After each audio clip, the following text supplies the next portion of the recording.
Okay, great. Thank you. Why don't we get started? Okay. First of all,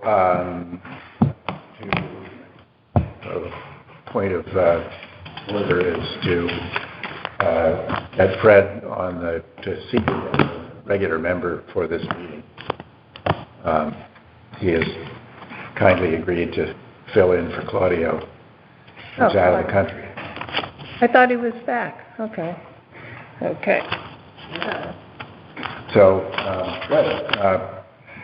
let's call the meeting to order at 5:06.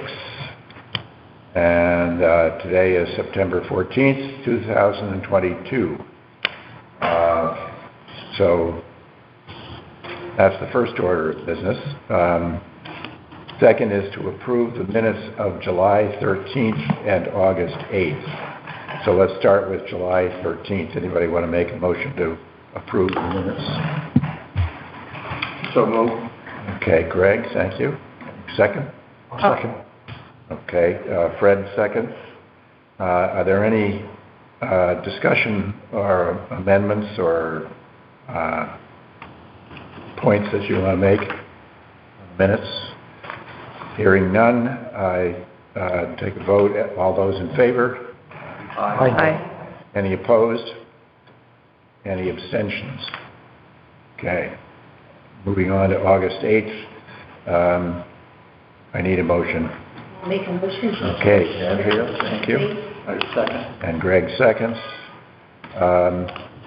Again, any discussion on the minutes of August 8th? Hearing none, take a vote to approve. All those in favor? Aye. Aye. Any opposed? Any abstentions? Okay, great. The land steward report. Did we get anything in writing? Or? Yes, and I think Suzanne, did you send it out to everybody? And yes. he also texted this evening. Yes, I got that text too. I got something from him. That he's hiking and see us next month. I assume that he's not coming to the meeting.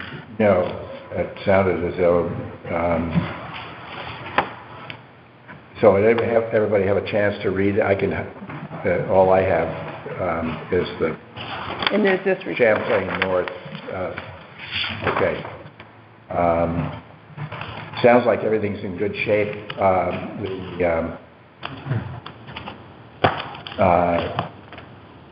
One of the important things as far as and Amanda and I and Andrea were out there. Was it Friday? We'll get to that in a minute.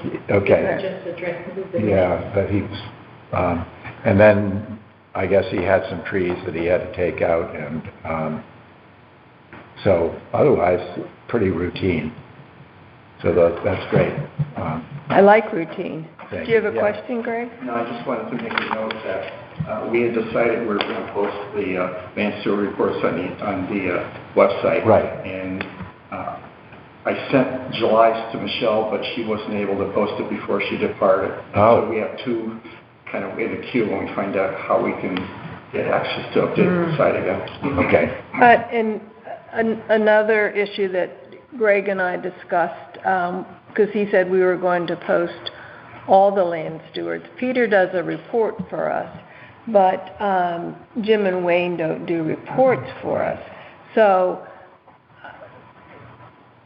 should we post something or do we just do Peter's? I think we just. I don't know, because we said we were going to post all of them in the minutes. Yeah. So that's why, but. Part of the minute.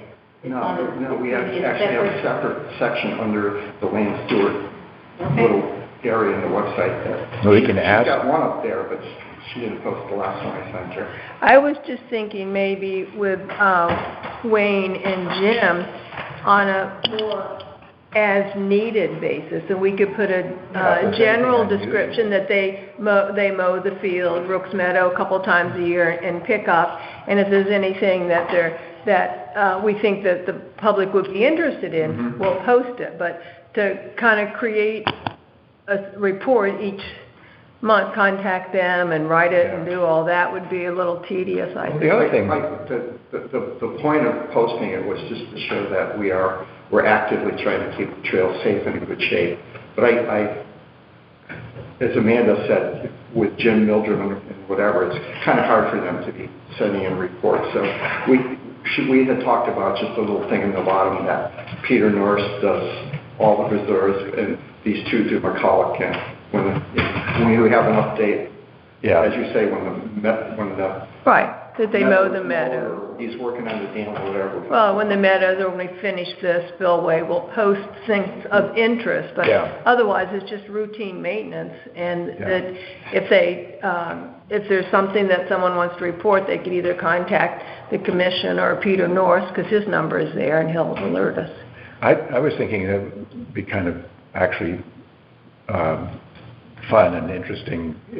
Since they're out on the land, maybe more than we are, if they have anything interesting to report, any sightings of wildlife, Is this Peter? Bear today or something like that. Is this Peter or is this Jim Wayne? Anybody. I was at McCulloch last week, and I went down to look at the spillway. Yeah. While I was looking at the spillway, which, by the way, the water level was so low, nothing was coming through the pipe. Yeah. 6 deer were charged through the mouth. Yeah, watch out for those deer herds. Okay, good. Anything else on the... So we'll just leave it generic for them to say that they're monitoring, that they're in charge of that area and maintaining. Okay. Moving on to existing business, open space updates. Amanda, you want to talk about our... I think discuss McCulloch, the spillway, the pond, the beaver gazebo. We put it in. It's been very low. Jim has his equipment over there because of the drought. He hasn't done grass seed in the straw there. And then he and Wayne have been looking at it, and I don't know about spillways. I defer to those two. And they've been, as I said, Jim's been on that land since he was 16, and he's in his 80s now. And he did a great job of the parking lot. He says, I'm not happy with it. I think it needs to be up 2 more inches and this and this and this. And I go, I agree. So they're going to do a little more work. He said... they're going to resurface the Tree in the Gap parking lot?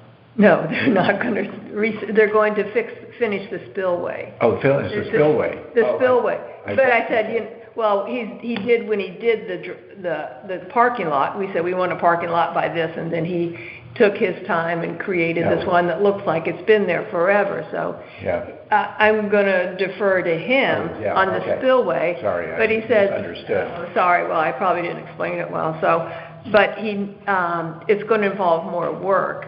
So he was thinking it would incur another $1,000, which we do have in carryover funds.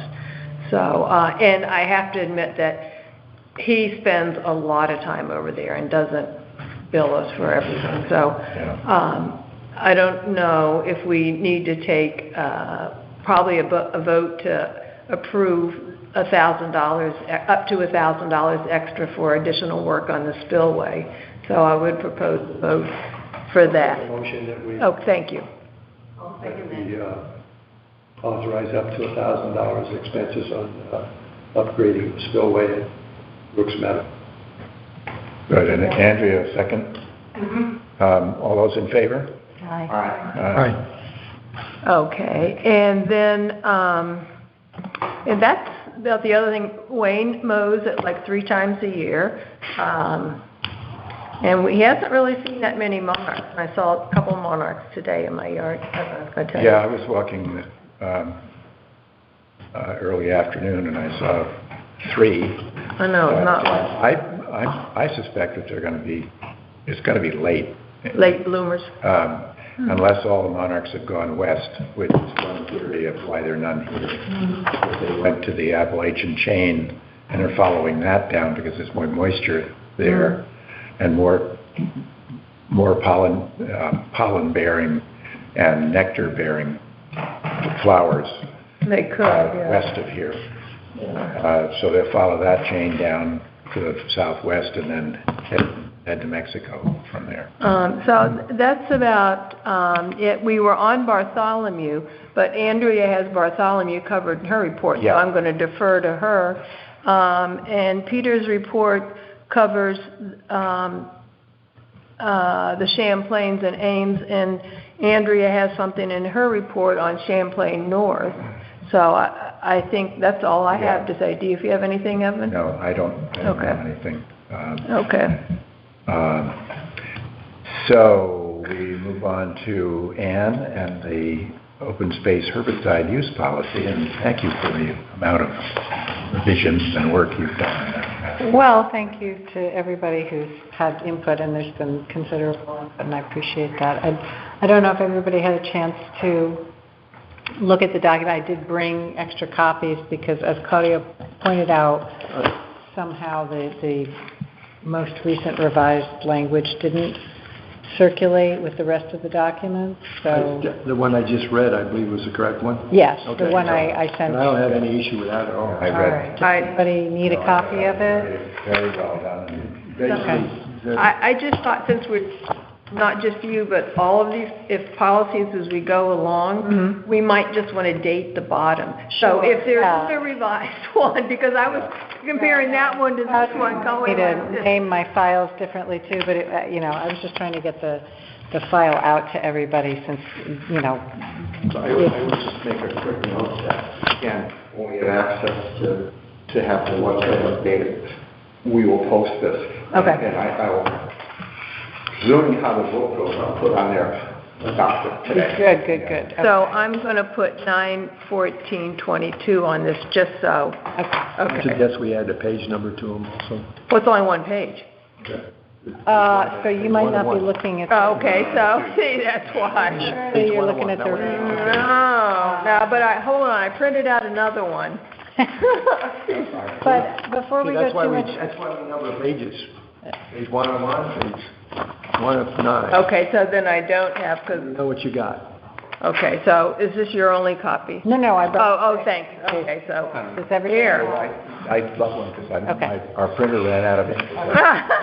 Anybody So, else? Page 2, John is waiting on 9/14/22. Okay, I'm ripping this one up. But, Fred did have some additional thoughts about some of the language, and I don't know, did you circulate those to everybody? No, I just sent it to you. Okay, do you want to just sort of... Sure. This is maybe a little bit nitpicky, so I think this is fine the way it is because it does the job. The 1, 2, 3, 4. The fifth paragraph where it says it's important to point out, so on and so forth. I mean, I'm not sure we've done the research to show that, there isn't data showing safety in aquatic environments. I'm not sure we've done that research. That was pretty flowery, I thought, when I read that. No. And I know who wrote that. I mean, I certainly haven't, and I imagine that if it's been shown safe for terrestrial environments, it's probably safe for aquatic environments. I mean, evaluating this involves a lot of research, and I just don't think Yeah. we've done it to be able to say that. So, I mean, it can stay, but that would be one comment. And then on the next paragraph, it says that the evidence to support careful use of the herbicides falls mainly into two categories. So these herbicidal products generally are very, very general. Mm-hmm. And, it states that the herbicidal products are safe for non-target plants. Well, if they're general, I mean, Yeah. glyphosate wipes out just everything. Can I back up? Can I back up for a minute, Yeah. Fred? Because that's not what the point of the statement is. It's to say that there are basically and very generically two categories of, approaches to the assessment. And it's an assessment at looking at the impact on non-targeted. It doesn't say that they're stating anything about, it doesn't state that there's no impact or an impact, or it just says that the type of study is looking at what the impacts to non-targeted plants and animals are. So just to sort of Yeah. familiarize people with the type of research that's been done without citing a billion studies, as you point out, there's a lot of research out there and we haven't done it all. But what we've looked at are some studies that do look at whether or not, and I mean, I've read at least 2 or 3 that were specific about looking at an impact on a non-target species. And I think that's the concern that most people have, quite honestly, is that are you getting something that you didn't intend to? Yeah. So, I mean, the language I sent to you is that the scientific evidence shows that these herbicides are safe when used as directed, which also addresses, the safety issue. But again, I'll let it go, but I just, the scientist in me kind of I think that's a thought good clause to put in, though, to be honest. Well, I don't think we can categorically say Oh, that all of okay. the studies do show that. I think there's studies, whether or not we feel that they have been well, conducted or peer-reviewed, there are studies out there, or at least, there's literature out there that does say that it's not safe. And so we can say that, we can add, in addition to this language, there's a scientific community generally. that's feel. science. I mean, there are always going to be papers that show different Right. things. And I all just- the regulatory bodies that do regulate things like glyphosate, let's say, around the world, they've shown that glyphosate is safe when used as directed. So, I thought the European Union had banned it. well, that's a political decision. That's not scientific. Well, That's California. You can shoot your boss. Right. It's a very important distinction to make. A lot of these decisions are political, and they are not. Well, but they based on also facts. change, new evidence comes to light, and the parts per million that are acceptable is, Well, moved around and blah, blah, blah. I think that the point we're trying to make is that we've looked at studies that, assess impacts. We've looked at studies that are comparing what happens if you don't do anything, and, that then state that regulatory bodies have authorized, in this country, have authorized the use, according to the, as directed. And that's sort of, because this isn't, like a statement saying we're going ahead with this, all of our properties, we feel great about using glyphosate. We're saying that on a case-by-case basis. Yeah. I think you've stated that very clearly in the language. Yeah, no, that's a good point. I think that last sentence that you put in says, based on this information gathered, to update it to permit judicious use of permitted herbicides on a case-by-case. Yeah. Gary? Is it any problem with adding the words that Fred was trying to add? Does it do anything to your way you look at the document? You wanted to replace the description of the types of studies from saying that they're looking at impacts to non-target species with just that they are looking at the appropriate, how did you phrase Yeah, it? I said assess the safety when used as directed. When used as directed. Yeah. And where did you put that in, Fred? I was trying to figure. It was on an earlier draft. Oh, Yeah. I think it's important to have to reassure people that, part of what we considered was impacts to non-target species. I think that language needs to be in there. And if people disagree, I'm one person, but I think that's what most people care about.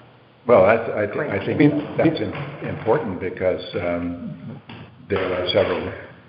there are so many different ways of applying the herbicide. Well, and I don't have a problem with adding Fred's language, but I do think that it's important to point out that. Yeah. Exactly, that's why we that's why I consider- didn't want to change anything. It's just that these herbicides pretty much kill every plant. Yeah. So there's no such thing as like a non-target plant. Yeah. I think you just should realize that's the point I'm making. Yeah. When I read something about the herbicides, I'm more concerned with what it's going to do to me. So that phrase of yours, that kind of is a legal thing to put in there, if you use it as per the directions, it's safe. So it could be, we're talking in the other plants, and it could be we're talking the applicators. But I don't want to make a big thing about it. It's just generally a discussion I want to keep going with the group about the science when we talk about this stuff. So I'm using this opportunity to bring that up. Again, I think this accomplishes what you want to do. Yeah. And that's fine. Well, there's nothing in here that says that, well, maybe We could omit read all that of it. entire paragraph if we wanted. But the point is too that The idea is, maybe we should assure the general public that we continue to assess the impacts of using chemicals. And, you know, if things change, That's certainly And- possible. Yeah. we'll take that into account. You're right. Some people, once we put this out, some people's going to be reading it and say, I mean, we got to be careful what we say we're going to do because they're going to go wild over it. And do we want to say something in this that says, in using any herbicide, if we decide to use an herbicide in a certain area, that we will, practice all caution, in applying it? Just well, to let me say that, well, it is still the intent to remain cautious when considering chemical methods. But considering, but it doesn't, does that also address with considering and applying? That's the only thing I was saying, applying. We're going to consider it, but like if you went out and sprayed for Phragmites, you would not do it on a windy day, things like that. So to assure people, well, you're going to go probably in the, directions for use. I mean, that's the when used as directed. So I It's a very think- big catch-all phrase. Well, I just want people to realize that we're going to, Yeah, and I'm just looking, and I don't think we say judicious, but we don't say as directed, and I think those are important words to add. So do you want to amend? Well, if we just sort of say, based on further research. All right, so in the actual language that's going to be added to the policy, on a case-by-case basis, evaluate whether judicious use of herbicidal product as directed or, may be warranted in some instances. I don't know. Do we want to say, put the instructions of the package or something like that? Right, I mean, if someone can come up with some, well, but as directed doesn't also, well, I don't know what the directions say. Don't apply on a windy day. I mean, I want them to realize that if we do this, we're going to exercise all caution. We're going to, take a lot of things into consideration. So maybe it already says that, and I'm just... Judicious is a great word. I think covers it a is. lot of that. Yeah. I mean, I thought that paragraph is fine. Well, my assumption is that we all aren't going to go out and start spraying Phragmites, that we will have a contractor who is certified to do that. Well, hopefully. Because I think that's... Well, you could put in that next paragraph, when considering and applying chemical methods, sure, that there's a large... yeah, sure, I like that. Because then you're saying not only are we studying the effects of the chemical, but we're also looking at how it is applied. And then down where Fred's suggestion was to scientific studies that assess, what was it, the impact of, or the safety of herbicides when used as directed? Is that how you phrased it? Okay, I'd crossed out from impact of herbicidal products on non-target plants, animals, and soil and water quality. Just replace that with studies that assess the safety of herbicides when used as directed. And Right,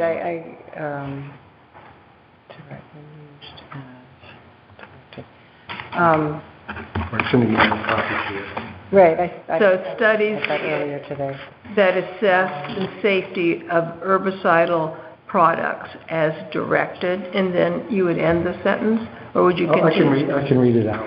Okay. So you don't, your scientific issue is that there are impacts to non-target plants and animals and soil and water quality, but There are impacts to other plants. These herbicides are not targeted. They're very specific. They're very general, excuse me. So it seemed inaccurate. okay, well, I do recall there were studies that looked at animals and Yeah, that's- yeah. fish and animals Yeah. and water quality in particular. Yeah, so maybe we should keep that language. I feel like Okay, that might be yeah. worth keeping. Yep, that's fine. Yeah. So the impact of herbicidal products, and just take out non-target plants. So impact of herbicidal products on animals, soil and water quality, Yeah. and their general safety when used as directed. Evan, were you interested in like a general clause at the bottom?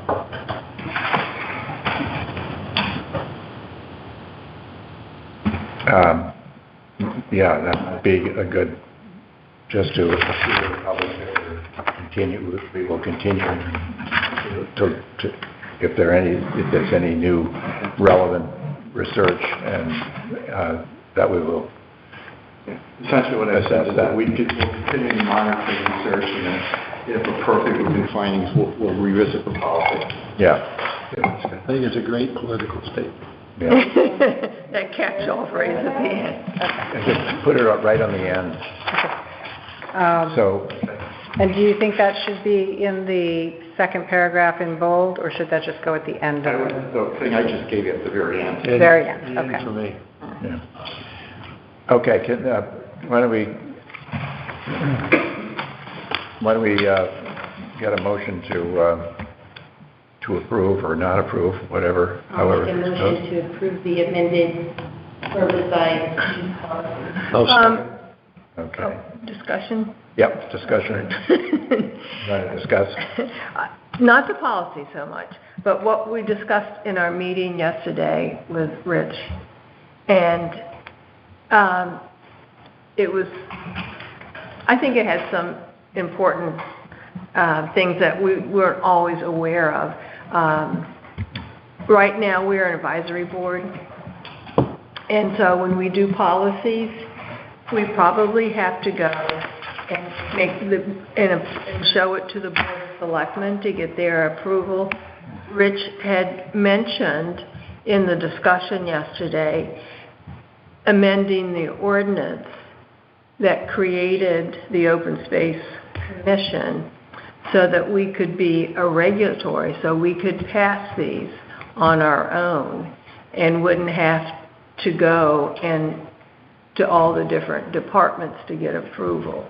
So that was up for discussion, but so we're making this policy. I want you to know we have another step to go.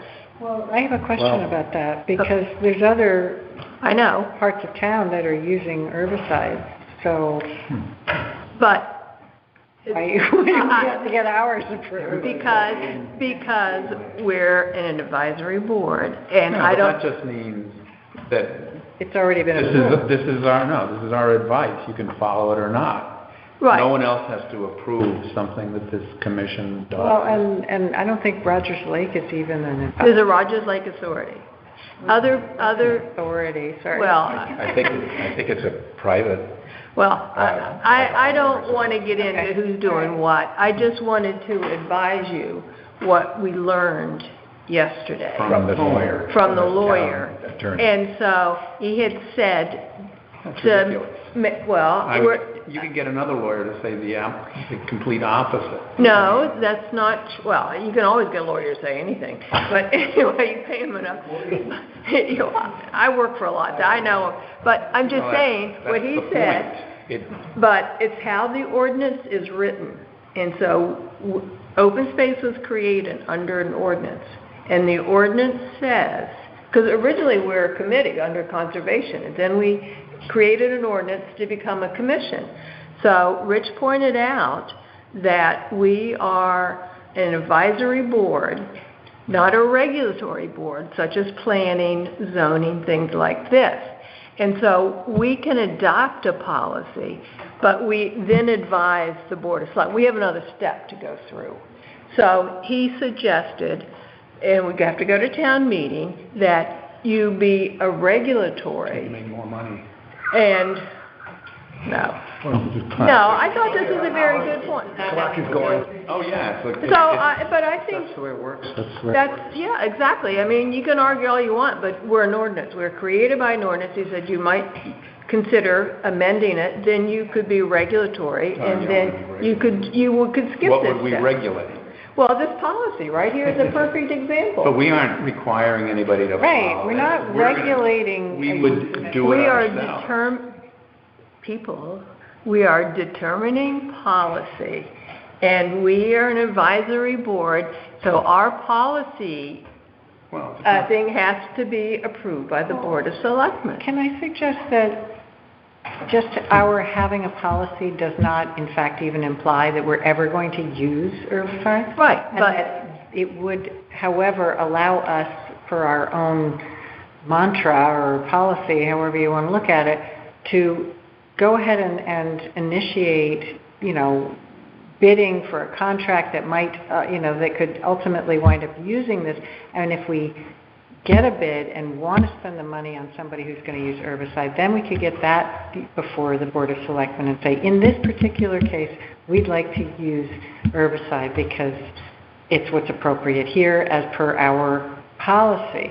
Because the thing is, like, we can't do anything without going before like 4 meetings. It's September, and I'm not saying I that can't we get a stop bid the on this motion. until we change our policy. No, we can change the policy. I'm just making you aware that we have another step. And it's not only this policy, it's a lot of policies we've passed over the last several years that we were made aware of. We can certainly bring it to them. It's not a big deal. But I just wanted you all to know the situation, because I think it's something that down the road we might want to consider if we want to change from an advisory to a regulatory, because, over the years, the Open Space Commission, I think, has done a great job. We've gone from a committee to a commission. We have a large budget. We handle the acquisition of open space. We have funds. We have a very good reputation in town. So I'm just saying, maybe there's a next step we should take. I don't think it should stop that, but if we did that, or the selectmen said, well, you don't have the right to make policy, and we're not going to buy. So I'm just alerting you to this fact. But what you're saying, it doesn't prevent us from pursuing. No, we can, but I just want you to know, there is can move another forward. step. We can move forward, but we might want to consider this next step, so we don't have to go another step. So, yeah. As the suggest that beyond that, the town ordinances need to be recodified, because there's language in there that's no longer appropriate. There's language that provides inland wetlands with many of the same responsibilities open space did before the open space function moved to conservation, and then Pandora's box. Okay, but I don't want to get sidetracked on this.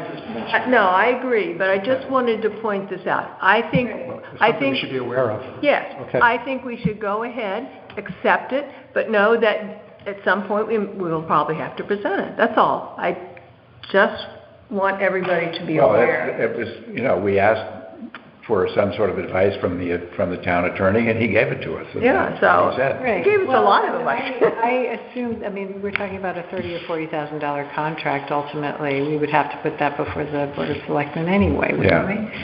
So, now that we're advisory, I think we should. I think anything of that magnitude, we should. And well, that's what I assumed. Yeah. And it would probably have to be a public hearing, too. Yeah, so, Just shoot me that's now. the difference between a land trust, Susie, and a private nonprofit and a municipal. So, It keeps us all on our toes. So anyway, but let's start with the first phase. Lots of advantages to being private. One of them is it's Join the Land Trust. you can close the preserve and tell everybody to go away and not be put in the crosshairs of everybody in town. Okay. I don't have any more discussion on this, but So are we going to put what we discussed on the agenda for the next meeting? are we making the changes? Talking about being a, On what I talked about? I'm not going to be here at the next. It's not on our agenda. So What I just said? all about changing the ordinance. Oh, well, that came under discussion, So if you under want, this Put motion. it on next month's meeting and we can discuss it if you want to do that. I won't be here. You want to discuss it? Okay.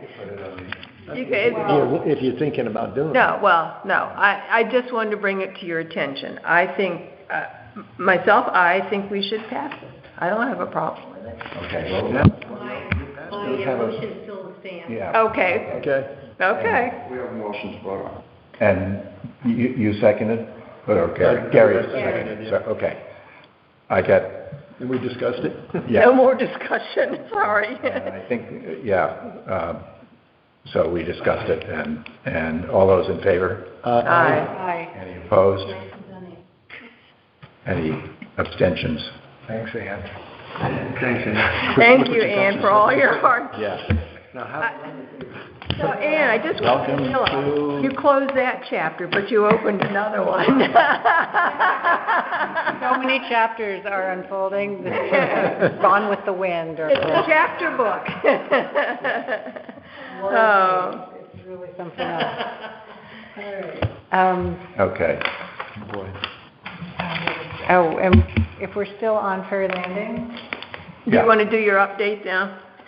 Well, we had a special meeting last month. I don't feel like, sadly, anything has moved forward since then, except, thank God, the passing of an herbicide policy update. Hey, we only took us 2 months to get the interns on. I just signed off on them. Yeah, finally, actually on payroll. Oh, my God. Speaking of interns, I'm putting out a call because I am only one person, and these interns are authorized for 5 to 10 hours of work per week. I don't think they'll be putting in 10 on a regular basis. I think it'll be, 2 or 3 here, and maybe 5 there, but I can't supervise all of their hours. I don't even have the skill set to supervise all of their hours. And so I'm requesting that other members of the commission participate in the Ferry Landing Wildlife Refuge actual boots on the ground stuff that is actually maybe going to start happening. I see in your report something about, I think it was, getting reports confused, about talking to Wayne about... I emailed you before, for instance, and there's a before and a before, so there's an inland wetlands I saw that one. matter, but pending, or in the hopes that is resolved, before the interns or anybody can really get into the property, I think we need Wayne to come and do some chainsawing. Okay, because I just wanted to let you know Yes, unfortunately. that he's tied up the next 2 weeks, and then he will be traveling some. So call him and email, but his mother's sold her house and she's moving to Florida, so he's kind of cleaning out, but he might have a couple hours here and there. But I just wanted you to know that. Well, Peter can chainsaw. What? Peter can chainsaw. Yes. Okay. Don't get Jim to change. No. Okay. Well, then someone Oh, well, see, who is authorized to use a chainsaw needs to sort of get things started. But check with Wayne first, because he can free up a few hours. None of us are authorized to use it. Right. No, however, the chainsawing really can't begin until we get some kind of response from inland wetlands. Yeah. So We couldn't get an administrative knows if it'll thing be- on that? Well, we could, but it has to come before since we'll eventually be working our way downhill into the review zone. Yes. Everything is there's almost nothing that isn't within the review. Within the review zone, so, okay. And our access point from the state property is squarely within the review area. Yeah. Do we need a generic 5-year thing, sort of like we did up at the land? We don't need a permit, we just need them to say, yes, you've presented your case. So we've Yes. prepared a description. Thank you to Mike for helping articulate, and Evan, the language that justifies that what we're doing falls within a non-regulated set of activities. I thought we did something on Ferry Landing a couple of years ago in wetlands. We didn't? I thought we, Well, we have a We Phragmites, had the Phragmites. we have that permit, but nothing else, so, okay. I so went by the other day looking at this it. is, we're making the case that nothing we're doing is going to have an impact on the wetlands and will only benefit the quality of the environment, generally Right. speaking. Did you, in your application, did you say we're just kind of taking out some strategic things so that we can assess it? So maybe that would be more of an administrative. We didn't even make an application. Okay. It's We just, the letter that I showed you guys. Ann sent a letter to Oh. Rachel saying, this is what we have in Well, mind. it's going to come from you two. It's Yeah. not coming from me. Did you check, and I was thinking, Eric Knapp, Yeah. the land use, it should probably go to him, copy to him too. I can go. Land use, yeah. Well, I made changed the date, which had been August something, and now in its final iteration is September 14th. And Greg has a copy of what was the latest iteration approved by those that had something to say about it. And So are we ready to go Oh, okay. via the Open Space Commission internal email, or not internal, but, town email to Rachel from you two. And CC Eric Knapp on it. Okay. I told Ann I could send it through the open space email. If it's okay with both of you. Well, Evan Fine. said yes. Yeah. No, Yeah, go for it. Mike. And I apologize for not reading this and getting back to you, but the only thing I would recommend is you cite section 4.1, which is, their ability to review Uh-huh. everything. I would also cite section 4.2, which basically says it's a permitted use, Okay. the conservation All right. use. I can pop that in there. And then that might get them to read it. And Well, this so is that's the why, use that's permitted right, under the regs, in my humble opinion. Yeah. right. So, but But that's all I would do. Not to- Section 4.2, 4.4. 4.4, yeah, 4. Yeah, so 4.2. yeah, okay. That's it. All right. Okay. So, getting back to where we were about interns, I had a question about the interns. They're interns, but this is an education. It's not only for work, but it's also education for them, right? well, yes, that's... They are college students. They are, and I don't know that they're getting any credit per se, academic credit for this. It was arranged through one of their professors, Three Rivers, Yeah. with whom I have some difficulty getting timely responses. Yeah. So it's my hope that she's going to advise them, and make this an educational experience for them. Well, one of the I'm not an educational things, educator. I think, would be that they would learn some plant identification so that when they're working, they... Yeah, and which they may have some. Yeah, well, that's Like what that. that's So- why I volunteered to Right. sort of get them started. I don't think I'm going to stand there for 5 hours No, and no, watch no. them. So that's, I want to make clear that I think 2 hours at a time max or something. Yeah. If people are really into it, we could do 3 hours at a time. But You know, like if we got a work party together, I could see it being a 3-hour stint.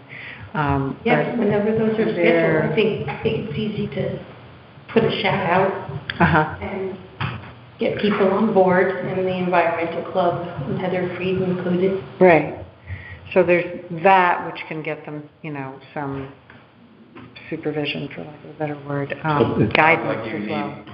Need to get us a schedule, and then, you know. Well, what it's kind of cart and horse, you know, like if you guys have availability, you know, some amount of availability, their classes are all at night, so theoretically they could be available pretty much any weekday during daytime hours.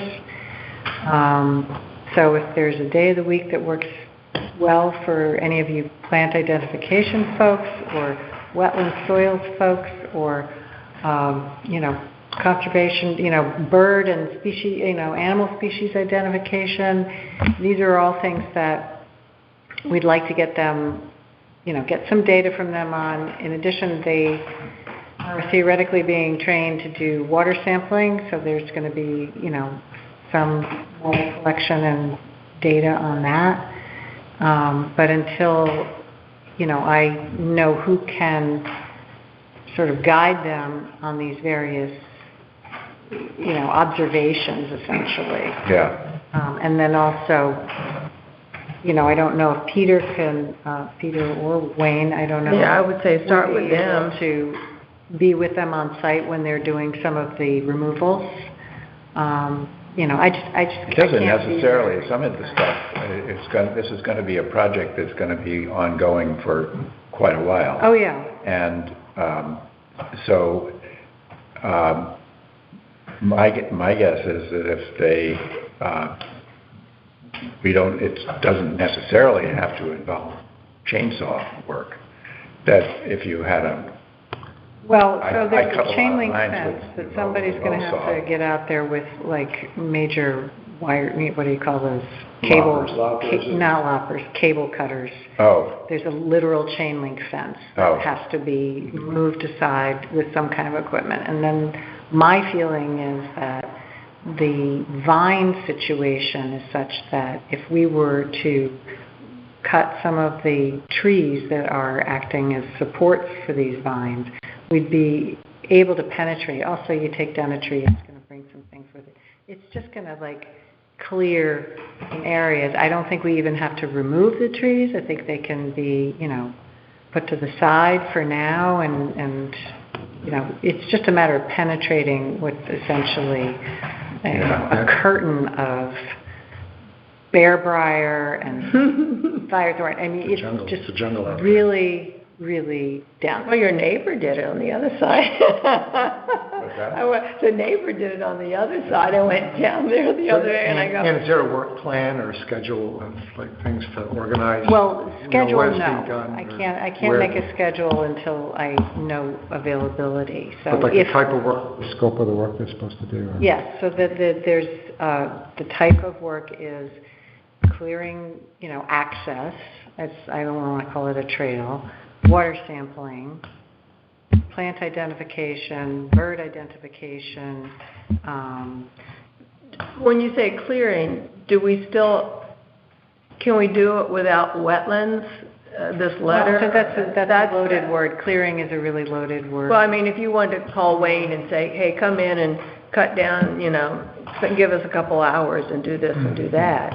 And then other people. I was sort of thinking more along the lines of cutting the vines and the shrubs, bittersweet and honeysuckle and. I just think it'll take 5 times longer. You just start with the little stuff and you don't take out, I'm not talking about like 30 trees or anything. Well, that's what I'm But- thinking. Leave the trees for the time being until we I mean, get. the other thing about leaving the trees is ultimately if we're planting anything, there's not, you know, it's going to be too much canopy for anything to grow. No, then you can start thinning. Right. And keep thinning over time and opening the canopy and so that you get the light to help the things that we plant. If there are people with more experience that want to suggest a better plan of attack, I'm all ears. But you say that most of the trees in there are junk trees, aren't they? They are. Tree heaven and, yeah, so it's not like. What I'm talking about is really kind of like if you had like, I don't know, tallish like 18 to 20 foot trees, maybe 18, and everything in between it is growing up amongst. If you take down like, 15 of them or 10 of them, it's just going to make it easier to get access to and sort of like tamp down what's in there. I don't know, maybe we should have a meeting down there. Like, I can't remember the last time Tools. all of us were there. Survey tape, mark what you're taking out. So you have to buy. Well, yes, I mean, ultimately, I don't know if the town has loppers that we use, or where do the tools come from? I'll give you. I think most people bring their own. Okay. But the kids aren't going to have them, I mean. No, they come with a lot of them. They come, and then we. We're talking interns. The interns. Yeah. Oh, I'm sorry, I thought you were talking about your. I'm just trying to get us into the interior of this parcel. But I guess where I'm confused is we have to wait for wetlands to start to. We do. cut the trees. So we just need to get that approval and then line up what can be done. Yeah. Line up. So the time to line up Is now. is now. And so, when you were saying take out, if there's 30 trees, you take out 15, I was just thinking if it was 10. or 10. Five. But I always go in with a little survey tape, and so if I'm not there, people know what's coming out. Well, when you drop them, then you have the crowns to deal with. Well, The crown of the tree falls at down. this rate, It's got- we can figure wait you gotta cut until that down. they fall.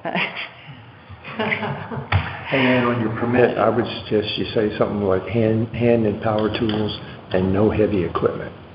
Because that's something that wetlands always looks at, heavy equipment going in there or not. Okay, good idea. I can add that language. To me, that's an No heavy automatic. equipment. Yeah, because that's what we had to deal with.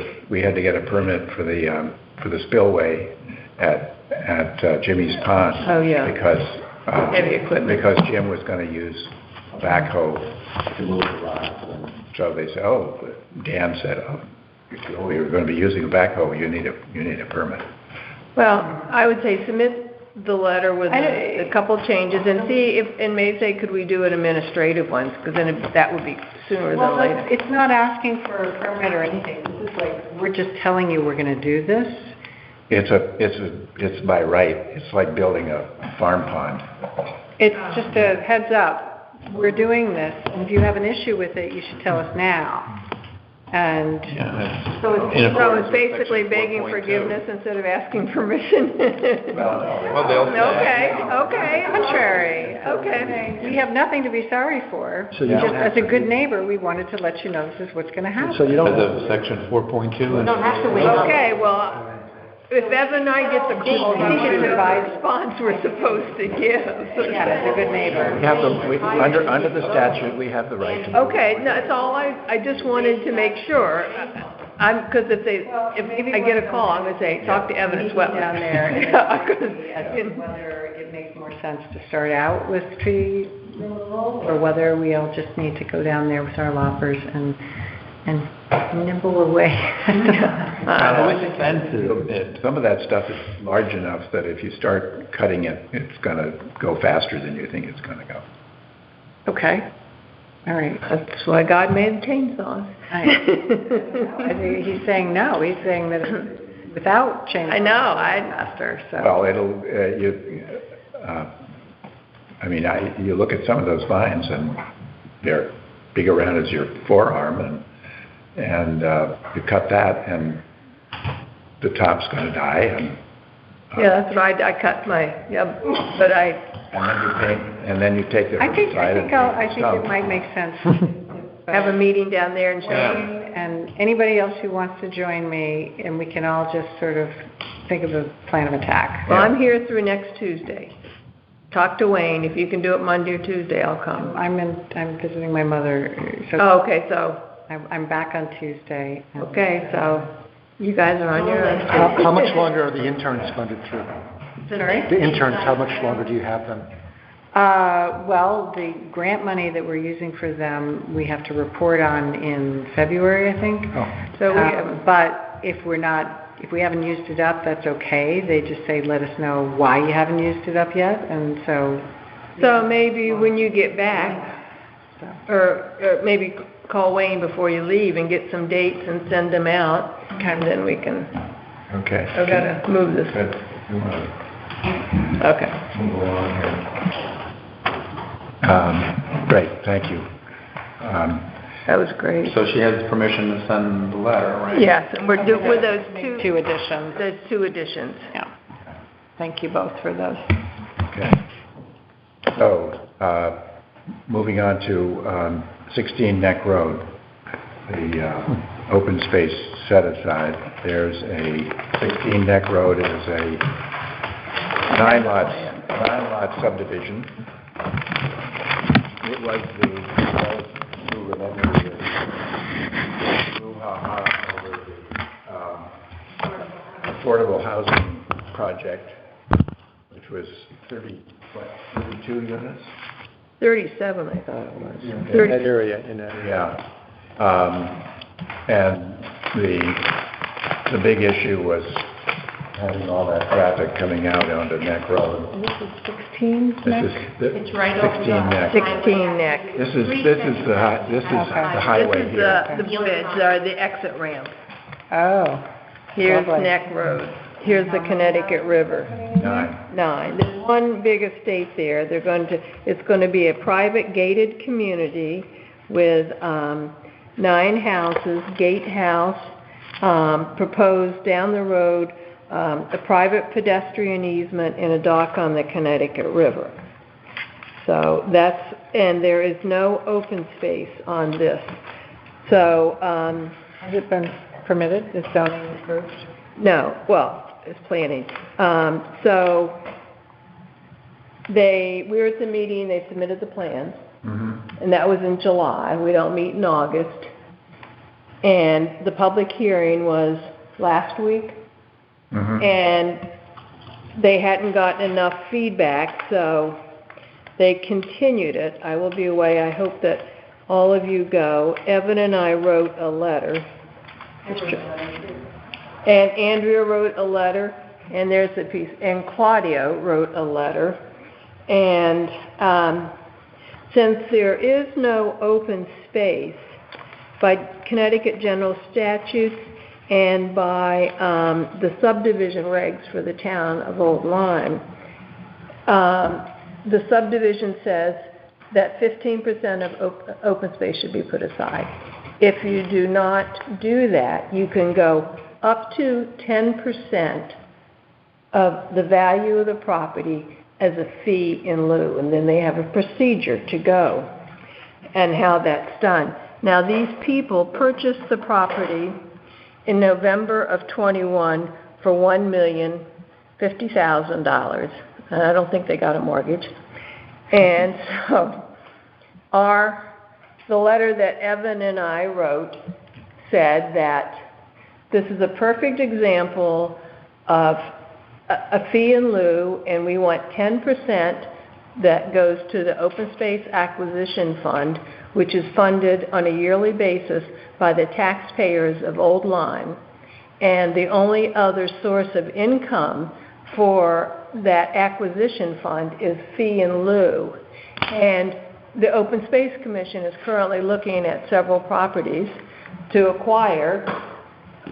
potentially acquire that are in the same price range, high sixes, and over $1 million. So we wrote a letter, Andrea wrote a letter, Claudia wrote a letter. Harold said, we got this, we got this, we got this. Never said, this is requesting a fee in lieu, and that's why Evan and I went to the meeting so we could speak up and say there needs to be a fee in lieu. In the meantime, and I think Greg should explain the next little thing that came up, because this is on the Connecticut River, the Gateway Commission is involved there, a regional commission over 9 towns.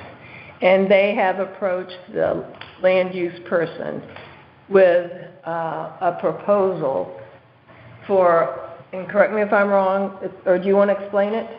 Sure. Well, the Gateway standards require the land directly on the Connecticut River that there be a 100-foot setback, basically from the river's edge, which is actually the coastal jurisdiction zone.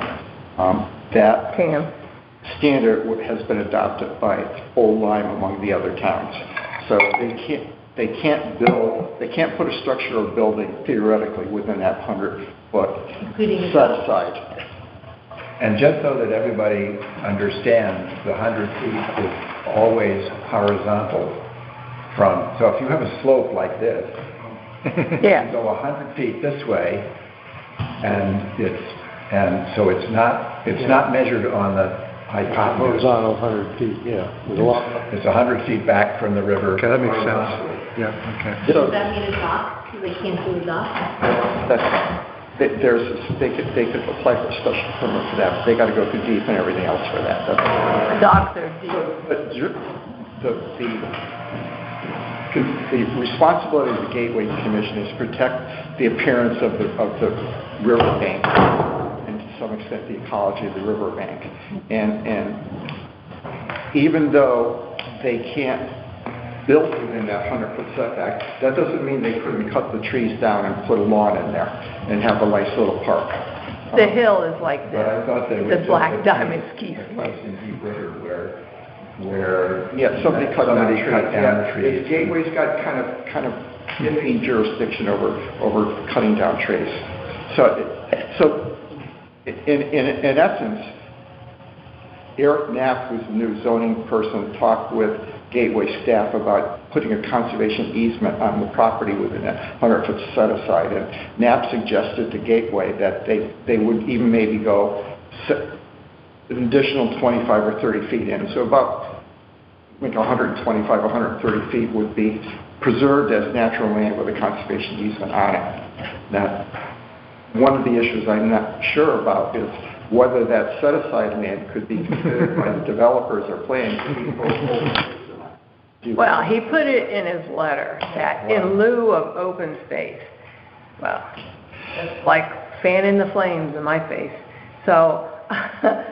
That's still not public access, even if it's open. No, and also if you're having conservation easement, where do you put the private pedestrian easement in the dock? In a conservation easement? Well, you write it into the easement that that's allowed. But my personal feeling is that Gateway can do what Gateway wants, but the regulations allow the Open Space Commission for the town of Old Lyme to negotiate either 15% usable land Designated open space. or designated open space or fee in lieu.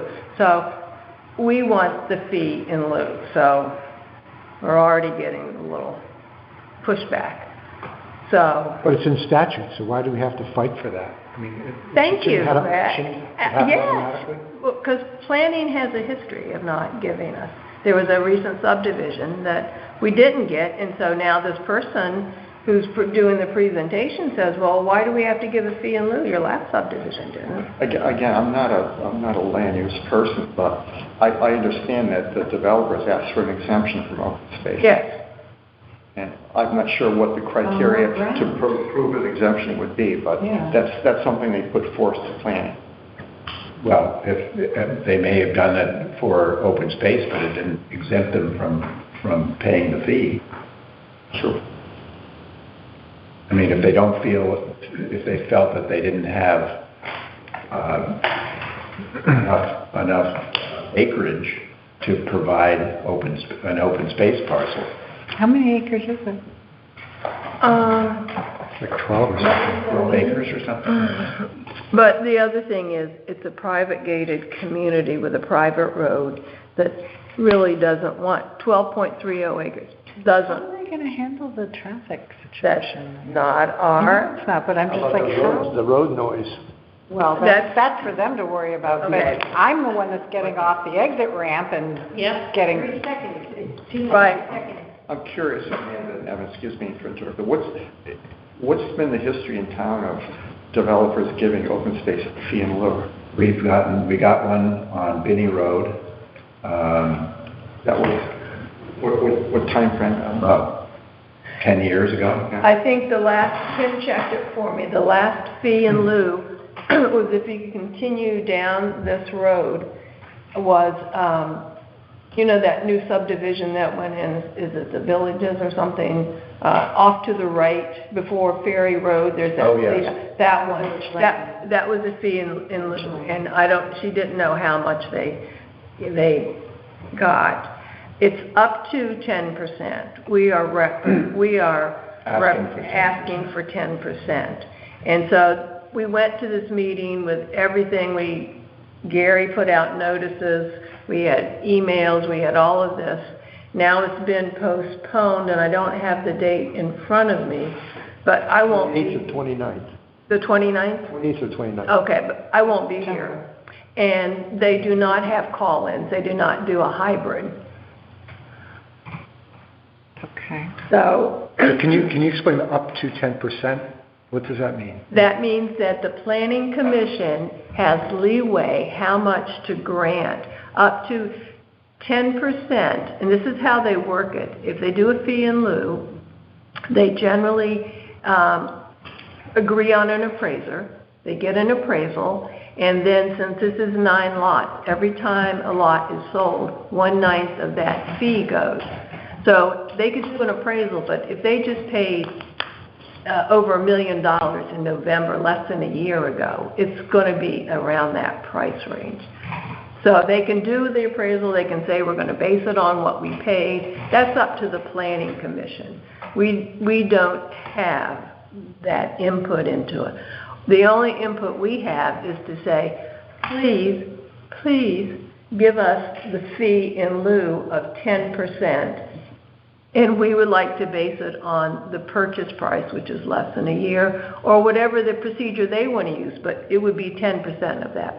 Yeah. I'm still confused why we have to sort of beg for that if it's in statute. Well, because the Planning Commission has a history of not giving us fee in lieu. Can't they be held accountable legally to enforce that? Well, the last one, the last subdivision was, the explanation that we got was that it was a subdivision for distribution to family members, and that was exempted. Well, a family member, you can have a subdivision with family members up to 4 lots. It was 5 lots. So then he kept submitting different applications. Then he excused himself, and then he went through with it, but not under a family, but up until an hour before the hearing, because I was away again, they didn't know, and then they had a quick discussion, and they said, you know what, there's a big pond, and there's lots of land there, so that's open space, basically.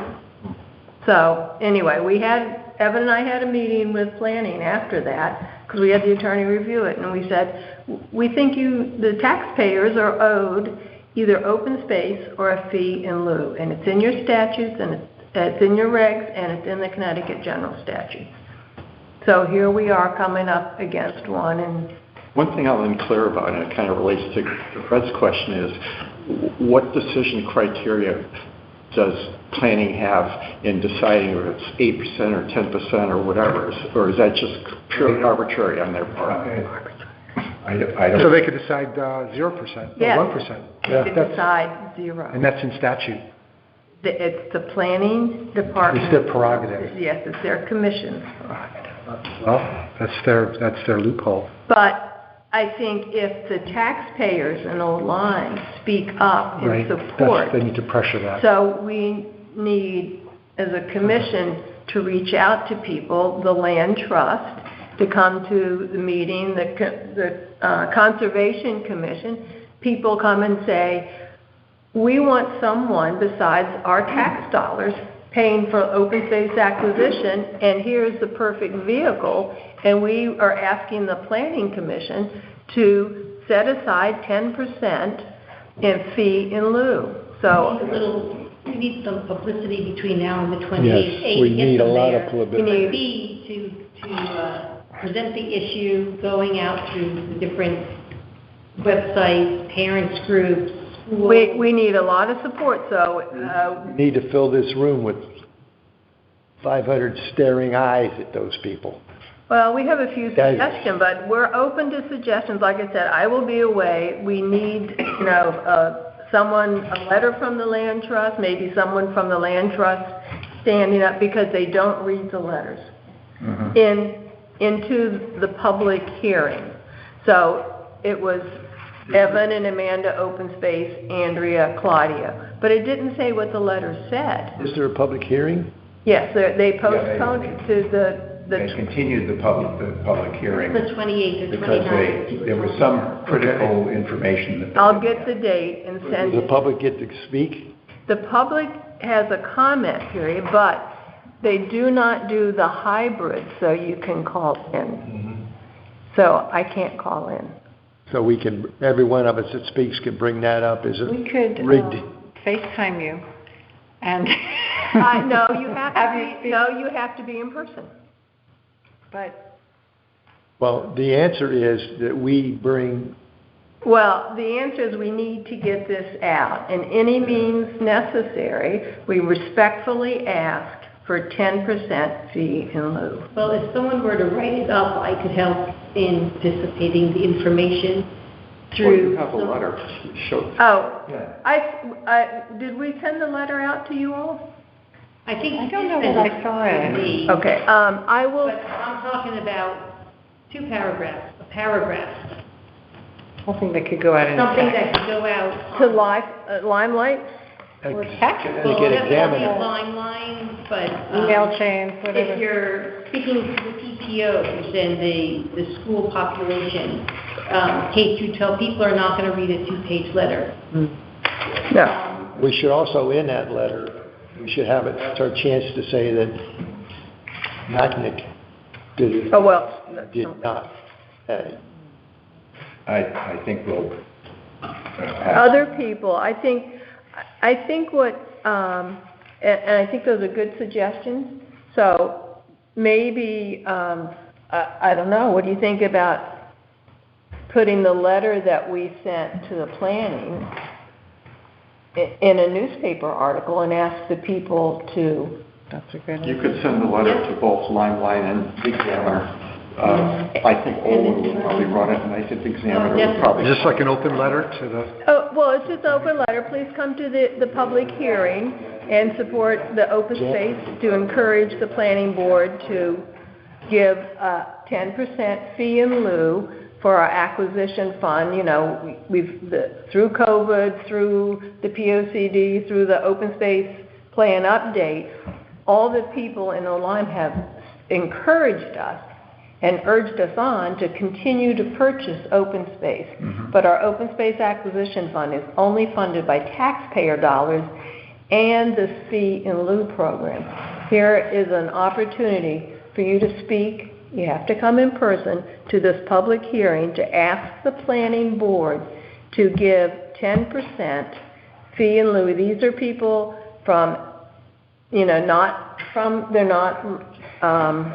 residents, thank you, of Old Lyme. They are here to build a private gated community with a second phase of potentially a dock and private pedestrian. And I just think now, no one is disputing that. I think as an action item, if it's, as I said, if you could write it up, then I can help disseminate it through some of the parent groups and community groups in Old Lyme. Okay. And I know Olin would be receptive, and I have a running dialogue with her anyway, so I could also use I'll that. get the date of the hearing, and we'll put it together, and you figure out how much you want to, so I'll send them. I would do your full letter to the Limelight.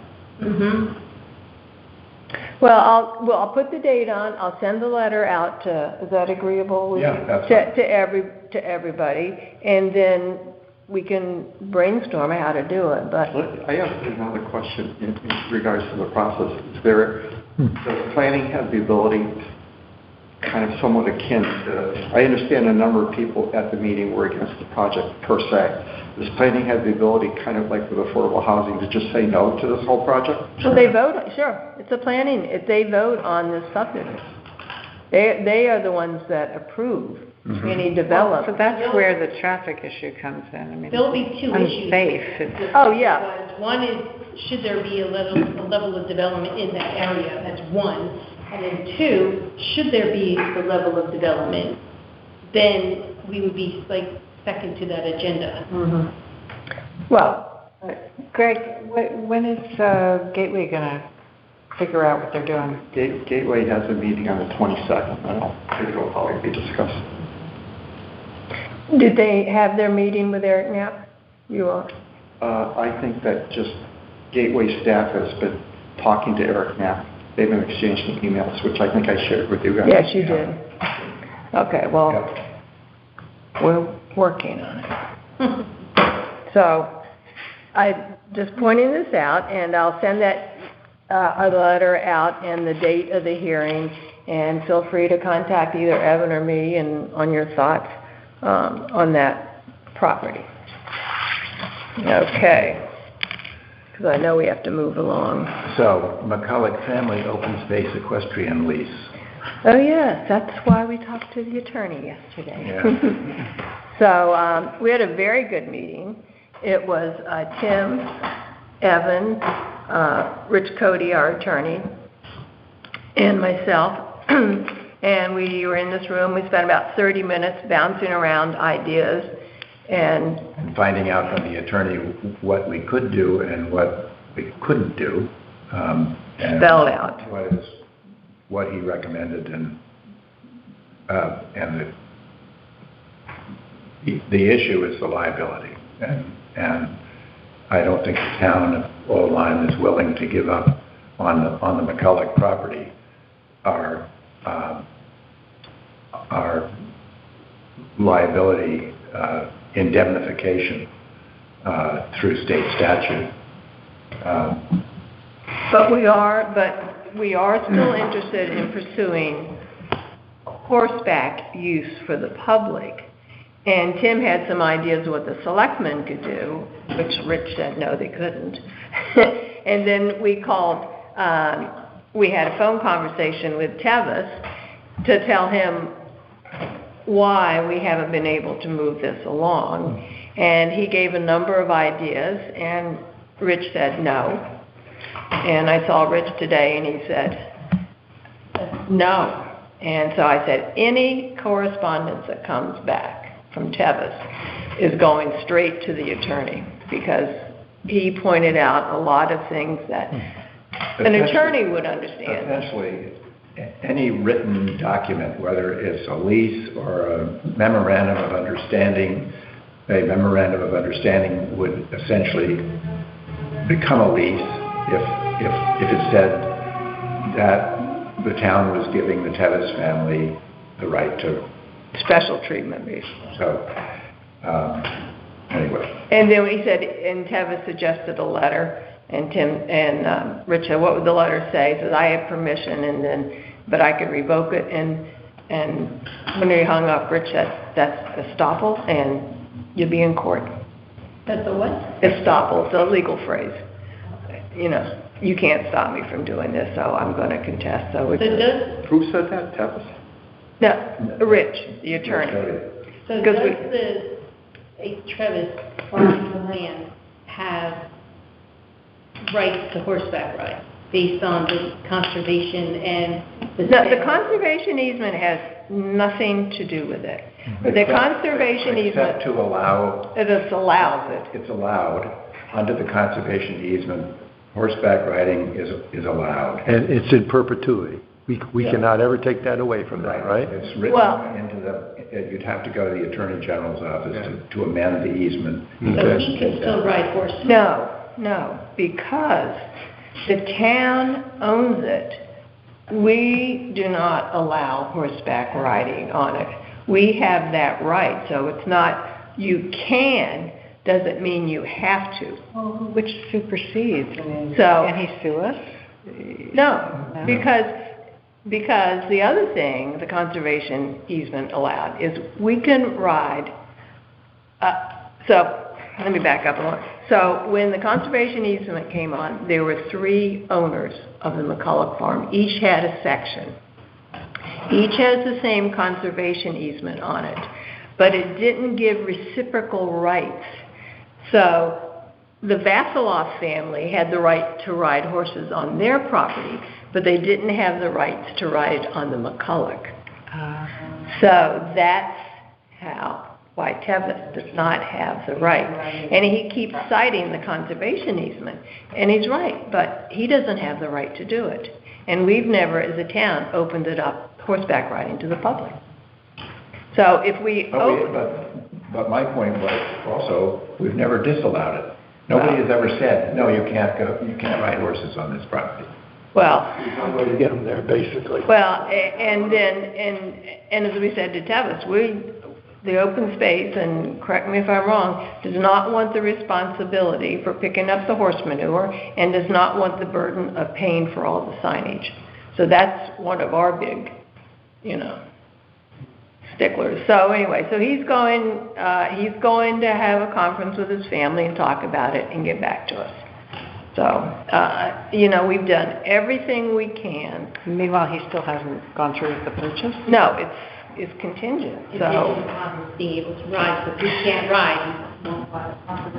Well, maybe not, I don't know, He's also going to have one of the biggest horse farms in the state of Connecticut with the 49 acres that got there.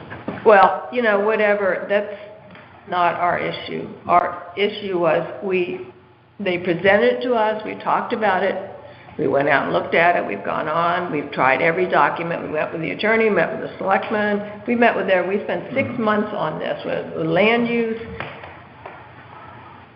and our attorney says, no, so we have to follow. So, and the selectmen can't do it on their own, so it boils down to liability. So we just have to wait to hear what transpires now. Okay. So that's Hiker's Happy Hour. Okay. I, This might be the last one. Can't be. So on my report, I have Hikers Happy Hour, wildlife cameras, and work parties to discuss. Okay, so why don't we, Are we on that? if we can, we'll skip over Happy. We could start with Happy Hour, because I know Happy Suzanne Hour. is here. Yeah, I want Suzanne before it gets too long, so. So, Preston, Go ahead. okay, so Amanda and maybe you and Chris Kitchings came under agreement to have a Hikers Happy Hour and on 4 times a year with the spillover at the Old Lyme Inn, where there would be food and beverages.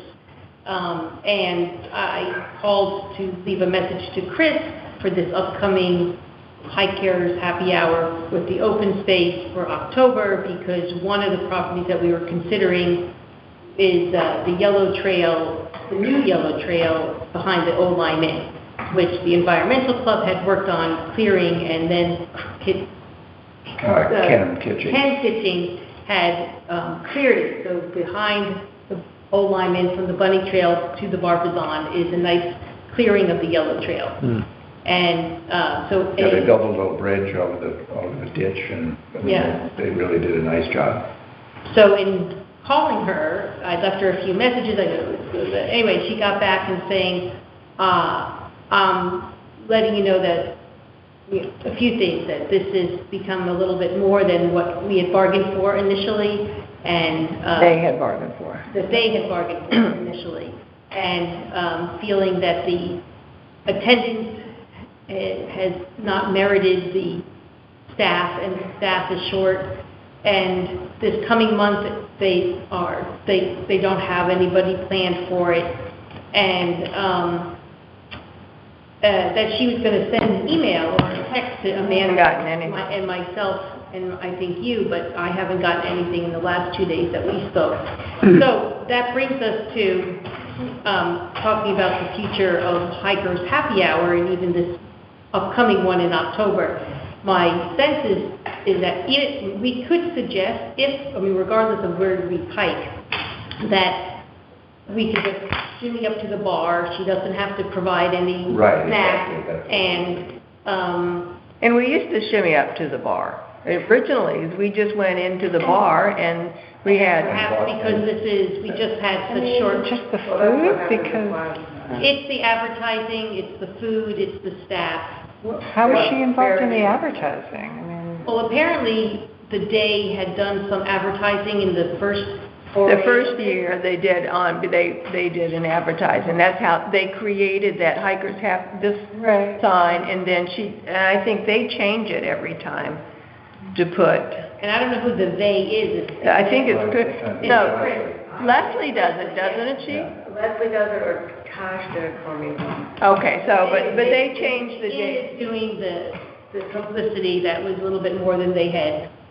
They just changed The only thing they've done is change the wording on that. They just changed the date and the time and where we're going, yeah.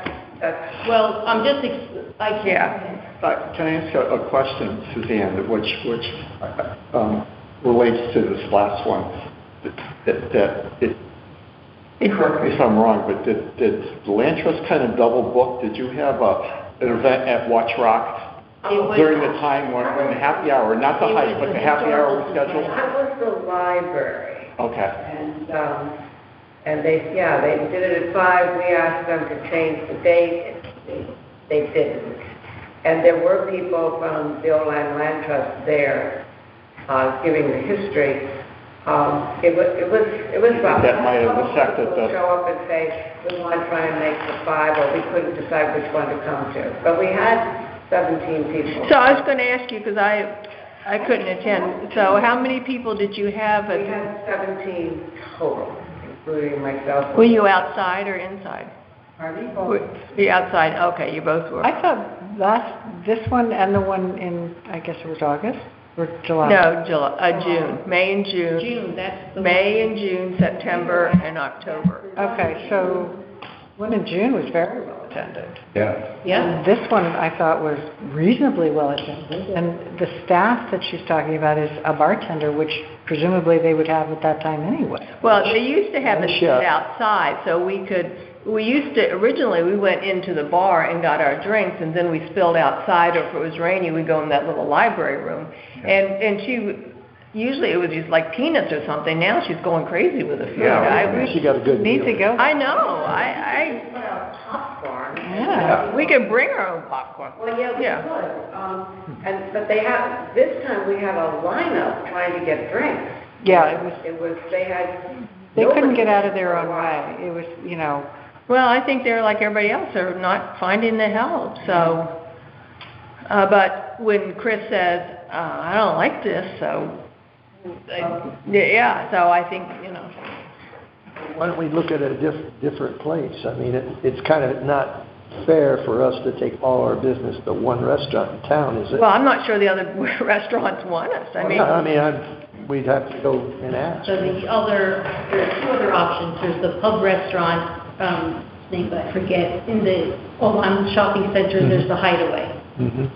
And I suppose one could go down to Kokomo's if it's open year-round.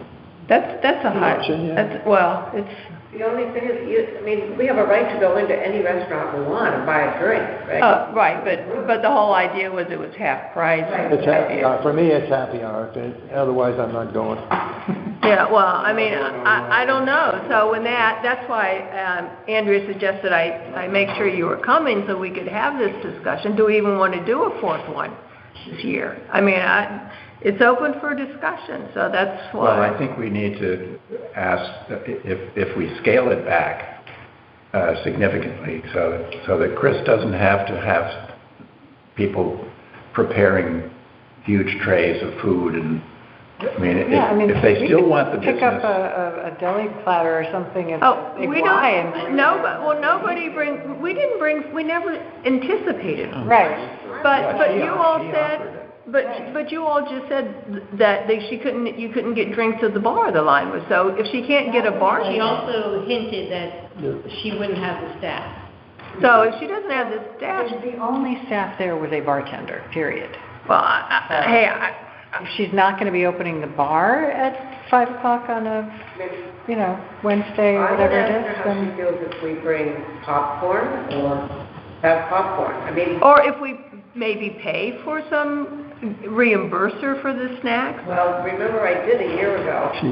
Oh, I didn't realize you did that. A year ago I did, I paid for it. That's her choice. Hour or two out of Oh, I didn't realize you did. So what did you pay out of I pocket? think it was 150 or something. You're kidding. No.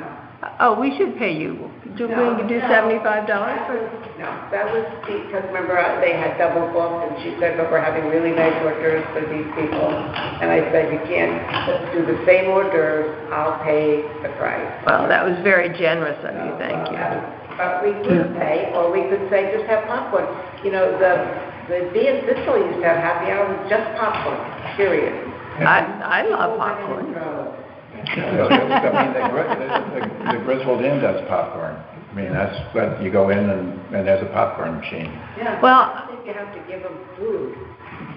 I agree, 100%. You don't? No. Okay. I think we should ask the Part of hikers. the appeal is, you know, if you're getting the price, the drinks half price, there's some intention if you don't serve food for people to order from the menu, because they are a business after all. That's why I'm not sure if she'd go for popcorn, because. Yeah, so But I because People I make would ask. Are they even open on Wednesday for dinner? I gotta say, when you're talking about half price, for the last several I went to, either her beer prices are pretty high or we're not getting actually half Yeah, price. I think well, it was only on certain things I mean, how many people is she getting typically on a Wednesday happy hour, you know? Well, she doesn't have happy hours. She doesn't do this normally. Yeah. I think she's scaling back because of the health and a couple other issues. I agree, I don't have a problem buying hors d'oeuvres and things like that, but she's always put things out. But I just think she doesn't sound like she wants us, which is fine. She's not making any money, is what I I mean, would say. it's her own business. It's not worth That's it. her prerogative, but for Midsummer, for example, she didn't do anything. She just served her regular menu for Midsummer. She didn't have any tents or anything up. Well, so what do you think for? either speak with her and ask if there's any staff, and we'll just take our drinks. But she did hint, she said more than hint, she said, I'm not gonna have the staff for the October date. I just don't understand what her staff is. If it's just a bartender, then Well, I think we'll have. she's just saying I she think can't we'll do have it. to- She's Well, not, if she you doesn't know. have to provide the food, she But doesn't she's need fine. staff with food. I would ask her to finish it off this year. Yeah. I would hope so. October, and we won't come back next year if that's her choice, and that she just really doesn't have to provide anything people can buy, or we'll bring in popcorn. Well, I wouldn't offer to bring in popcorn, but I'd say we can buy some hors d'oeuvres. And so maybe what we need The health code, to, I think, would prohibit that. I don't think you're allowed to Bringing in food? Restaurant. Yeah, I would because not have offer- a health license, and if someone gets sick from food that we brought in, No, you can't bring big problems, believe me, we'd get sued. what would happen if we Does it offered to get reimburse sued? her? If we're gonna have to go on other things, if we offered to reimburse her We for, could offer to pay her. Yeah. yeah, I would say, and so if each For the last commission chipped in $50, and I don't know if we would do it out of our budget money or, I think if we're the sponsor of the event, I think we have an obligation to pay. and, If she doesn't have the staff to even make food. well, I think we need to check on that. So Andrea, could you follow up on that? And I know Well, that, actually, these next 2 weeks, I'm kind of hard pressed. I will do my best, but if not, who's my backup? well, I'm away. I'm happy to make a call. She doesn't know me from anybody, so. She does know me, so. Well, I'll text Chris and see if we can get a conversation going. Okay. And I'll just say that Nicole in finance has said that if you're doing some things for the benefit of the public, that it's okay to spend the money out of our budget, and we have a miscellaneous. So if we were, because it is a hiker's happy hour, and we are asking And I think them. just to close this out and then say, fine, we can respect that, but people are anticipating this is where they know to come and go. That's the way Short I would notice. spin it, to say that we promoted, That's the last one. already put the date out there, and just work with us. Okay, I'll Just put it- this last one, yeah. I'll put it out, I'll text her, put it out, and then pass it on to what I hear back. Yeah. And So- if not, then We we have, can, we have about 20 minutes. all right. Okay. So on my. Okay, let me see what she says. She says I don't want to do it, then it's a moot Right. point. Yeah. And then so let's just see. So I got to send out So a on my letter. report, I Play pool. will discuss the wildlife camera video going forward. Please read it and just email me your comments. Yeah. I wrote out specific points of discussion, and you can certainly offer others. But I will like to speak about the work party, Yeah. which again is in the email, and there's a list of 5, including the bathhouses, Bartholomew Wooden Bridge, Champlain North,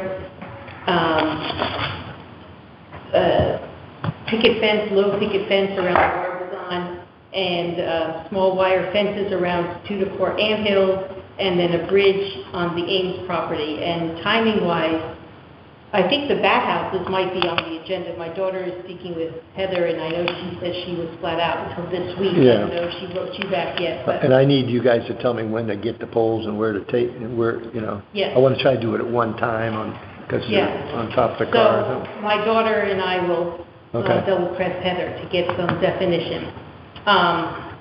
But then the Bartholomew footbridge would be another project to start in because of the timing of the water level. And did you guys measure? No, the water I haven't level? gone, no. Because I think that would be the first thing to figure out, getting the material, because Yeah. I'm sure that would be Yeah, I've got a Secure. 100-foot tape measure, so I can Okay. go out. I need somebody else to hold the end, Well, so, let me call Jim and we'll see and maybe I can get it before I head out. okay. See what, you around this weekend or are you So, pretty booked? Maybe Mary, you and I can take our coffee and Sure. do some tape measuring. And maybe get Jim to, yeah. So, do you have Jim Mildren's number? I don't think so. I'll send it to you. Yeah, just Yeah, contact me. yeah. And If if you you take haven't that. seen the recent wildlife cameras, go on the website. Actually, Michelle neglected to put one of the recent 4 up. So I don't know who to follow up with. She's not there. I have no idea. They're still interviewing, so it'll be like, Right, so there are, I think 10, at least 10 videos up on the website. And the last 4, 2 more to come, are 4 of those are on there. So check it out. Good, That's a wrap. I know the ones that I saw were fantastic. yeah. Quick question? Yes. Well, 2, actually. I'll make them really quick. 1, why is it a picket fence around the Barbizon? I think that sounds really... well, it's not picket, it's split rail. Oh, Just okay. as a safety issue because. Right, no, I meant it's the style of the fence. Yeah. No, I'm sorry, it's a low, I called it a picket fence, but it's a Split rail. Low split. Great. low split And rail. was there any Three-quarter rail. reason why Ferry Landing was not listed as a... Oh, it should be. It is. If it's not, it should be. Just saying. So, is there any? It's an item by It is. It was on my list, Heather, more importantly than on this. Oh, okay, Absolutely. okay. Landing should be on the work party list, that's Yes. all. And I then just- the Work party on my note to you, it's the ferry landing, most certainly. Okay. And I just want to mention, I went by Watch Rock Thank you. to look at the low fencing that Jim did for around the parking lot. And I just want to say, it's nice, but it's a little low because all the weeds are growing up. So if we do it, we should maybe make ours a little taller. That was my only, It's fine as long as there are no cars to back into it. Yeah. yes, well, but just a thought, so that was, okay. We skipped Fred. Did you have anything else, Andrea? Just to please respond to make a comment about the wildlife cameras. Presently, without any further discussion, we're going to be going forward Okay, for the near future. okay, thank you, that's great. Okay, thanks. Short and sweet. Fred, you want to summarize what happened? Yeah, sure. Bring us up to date. Try to do this quickly. So we started late July. We had a site walk and a preliminary meeting. Since then, we've had two meetings of the group. And we also had a site walk this morning, informal site walk. And as far as, accomplishments so far, so we got the survey done for the wetlands and the high water mark. And now we're the charge of this committee, as I know it, is to provide a recommendation to the Board of Selectmen as to what to do. But we've kind of fallen into this task of sort of addressing what I see as Harbor Commission's urgency to get people to use the property. So we've come up with a list of things to do to address that. We're going to have a meeting tomorrow to talk about things like the signs that might be needed. Friday. I'm sorry, Friday. Thursday. Yeah, Friday. Thanks. So I think we'll end up with a list of maybe 4 or 5 or 6 things, something along those lines, to address the issues people have with no trespassing signs, where to park, things of that nature. But I think the committee has to have a general discussion how far we're going to go with those things, because it's really not our responsibility to set that up. So I think one thing that the commissions that are involved need to do is start coming up with some proposals as to what they would like to do with the property. And my view is probably going to have to be some kind of a compromise at some point, because Harbor Commission is very anxious to put in some kind of a dock so people can launch kayaks. I think that's going to be Be a pretty a long project dock, that needs to be wouldn't it? evaluated. Pardon? It'd be a pretty long dock, wouldn't it? Well, it'd probably be about 40 to 50 feet is where they're looking at it. So, again, I don't know how feasible all this is with permitting, the timing, The cost. paying for it, things like that. That's going to be out of the purview of this committee. So the committee's just going to, as I understand, just make a recommendation to the Board of Selectmen, right? Correct. Yeah. Correct. We have vastly We aren't going different to do views. anything, and we Vastly aren't different. going to clear the How it should parking be spots used? or Yeah. Well, lines, or okay, we're going to be discussing that Friday. like where's the money coming from Yep, and all that yep. stuff. I mean, Yeah, I think there's some gray lines here. So, my view as a chairperson, I guess, is to try to address some of these short-term needs for access to the property, and kind of show goodwill that, we do want to make the property open to the public for bird watching. Maybe a courageous person or two will drag their canoe or the kayak down that old access out to the, out to We're trying to Black Hole. encourage people to stay off the marsh, though. Yeah, but so that brings up the need for signs to direct people so they're not trampling on the marsh or staying on the path, things of that nature. So, but I don't think, my view is we don't want to go much beyond that, and we're going to transition to this phase now where the committee's going to have to do the hard work of coming up with some kind of proposal. And maybe one unified proposal. After a couple meetings, maybe we can reach common ground, or it may end up being, separate proposals out of the different, quarters here. So it's really harbor management and the open space commissions that are involved. But inland wetlands doesn't really have. Well, I think there are no inland wetlands on the survey, Yeah. and so they, So there'll be. there's not a water course on the survey. no. Are there 2 members of the Board of Selectmen on your committee too, Fred? So the board, the selectmen have been pretty good at attending most of these meetings. But are they participating, or what are they doing? I'm just curious about if they're on a committee that's going to... They're ex officio. For themselves. They're ex officio, but they're not voting. Yeah, and Tim has been to every meeting. Martha's been to most. Matt to a couple. So the selectmen are very engaged, and they're contributing a lot. I mean, there's a lot of gray areas here. So, for example, we racked up a bill of a little over $2,400 for the survey. Who's going to pay? And I think we've offered to pay a third of that. Can you verify that? Yes, we have offered, and I think we will need to take a vote on that. And Also, we have money set aside in our budget, a separate heading that's clerk, for Suzanne to take notes and everything. Yeah. And so Fred had offered to take notes, but he's the chair. And as you can imagine, it's a very vocal, active meeting. And I think that Fred, and I think most of us, he needs to focus on that. So we paid for the first 2 secretaries. We've never used up all our money. I would like to request, although I have to be careful, I need to recuse myself from this, so maybe Evan should request, that we have continue paying for the secretary for maybe the next 4 meetings. So some members on the committee were, they raised a conflict of interest if the open space funded too many of these sessions, which... So they want to pay, huh? But they don't want to pay.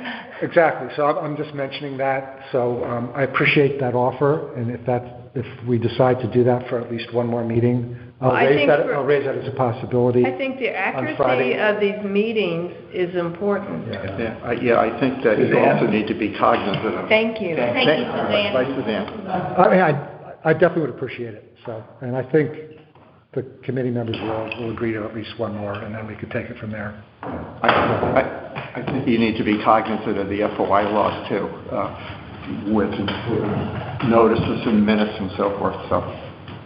Well, yeah. Well, what do you mean by that? That it's a public meeting, Yep. and we were told by Michelle that committees need to meet FOI requirements. So I think one of the requirements is that you have minutes. And when we had that informal group of folks attending an inland wetlands walk, we had to actually publish an agenda for that, even though you guys couldn't speak or participate. Oh, absolutely. We need minutes on Friday. There's no But you question about also need to post 24 the hours to post the agenda meeting. and, it. The agenda's been posted for Friday. okay, and site walks. Yeah. I think what you need Well- to do is have an independent person handle those duties so that you are free to work on, as chair, the matters. Yeah. So,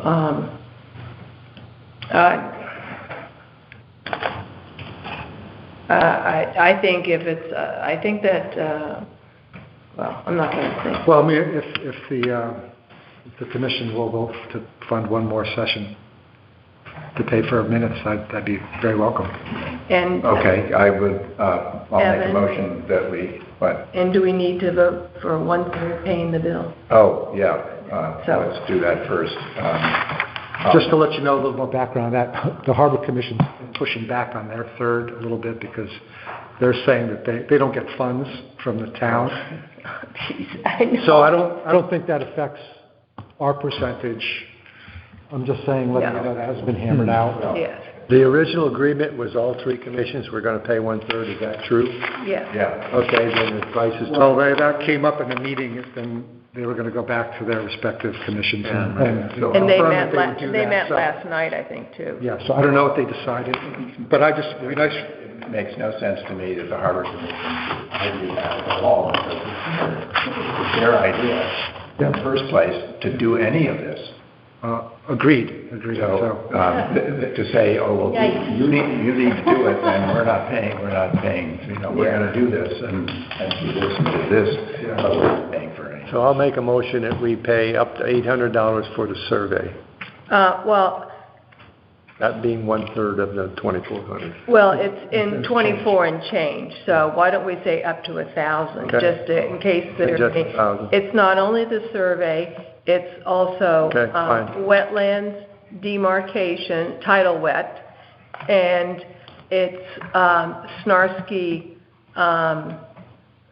soil scientist report, because it's 3 things. All right, so add all those to my motion then, Okay. And that brought us to 1,000. So it's under 1,000, but up, so that way, if it's some reason, 1,000, and to pay for one more secretary, or do you want to go 2 just in case?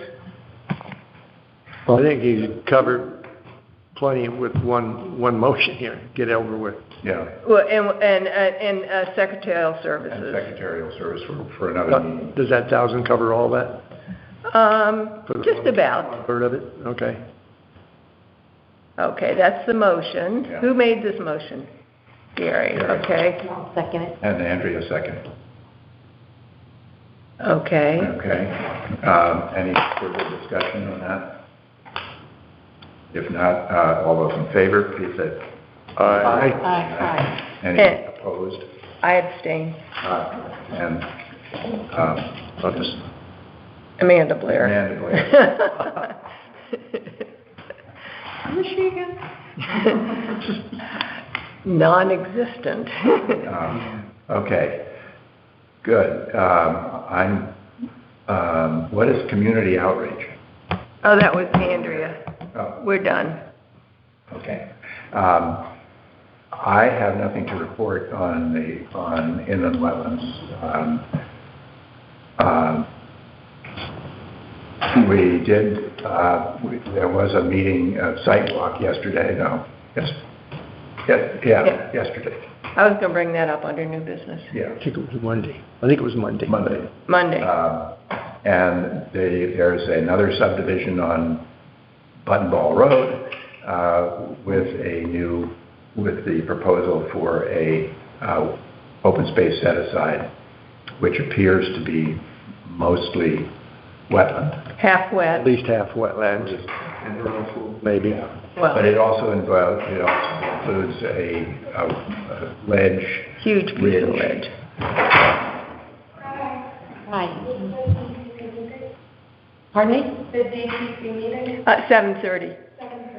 Yeah, but it's not here, it's going to be at the senior center. Okay. Town Woods Road. Next to High Hopes, before High Hopes. That's right. Oh, So we don't need to vacate it. well, we can, I Do we have- I know, we all. we all have I to have be. a 7:30 appointment. So essentially with these subdivisions, when it's convenient to put land in open space because they can't develop it, they do that, Well, right? Well, that's essentially what Because we're otherwise, seeing, yeah. what we try to ask for by planning regs, 15%. We try and ask for 15% usable. That's been our mantra. It's just not getting through. Because we have 1.8 acres. Evan has the plan on that, don't you? Did you bring Button Ball? I don't think I did, Oh, you didn't bring it? no. I thought you had it from the other day. Yeah. That's all right. So 1.8, and of that, I think it's like 0.80 is wetlands, which cannot be used as a review area. There's a huge piece of ledge, which obviously they couldn't build on because when you go around the edge of the ledge, you hit the wetlands. Yeah. So it wasn't buildable, so that's our open space. So we looked at it. We brought to their attention to Seamus, is that the? Yeah, Seamus. The engineer. Yeah. That there are two adjoining properties that are up on the market. And we like to link open space, wildlife corridors, all that stuff. And I said, could you give us a lot over here on the corner? He goes, absolutely not. So we asked him if they would consider, I said, this is, it's a fluid target right now because these two properties are on the market and people are negotiating for them. A pedestrian easement across the two in the back where it butts the country club so that we could access other open space. So he was going to go back to that. That was the best we could do. But in the public hearing, well, it hasn't been to a public hearing, but in his presentation to the planning, he said it could be open space or a homeowners association. So I don't have the date for that public hearing. I think it's in October sometime. Yeah, and the question is, if it was a possibility of a homeowners association, that may be a better, if it's such a tiny, a small postage stamp, not that those aren't important for it's been pointed out over and over again that even little parcels, in Holland, they're taking vacant lots and making forests so that the neighborhood kids can see what a forest looks like. And it has a really interesting piece of ledge, but it'd be interesting, and we're following up on the other two parcels that are on the market, if we could do that pedestrian easement in link, it would be nice. But we have to wait for him to come back from the developer, and we also have to see what's going on with the other property. But I did mention to Kim Groves, who's in land use, I said, I went on the Buttonball Road because Evan told me about it. It's a little frustrating that wetlands gets the plan, if there's wetlands, they do a sidewalk, planning gets it, then they refer it to us, and then there's a hearing, but meanwhile, everything's all done. I said, we need to do sidewalks, and I think it'd be nice, and I talked to Eric Knapp about this, if we don't have to be with wetlands, but we could be right before or right after, because the engineer, everybody's out there. We need to see the property.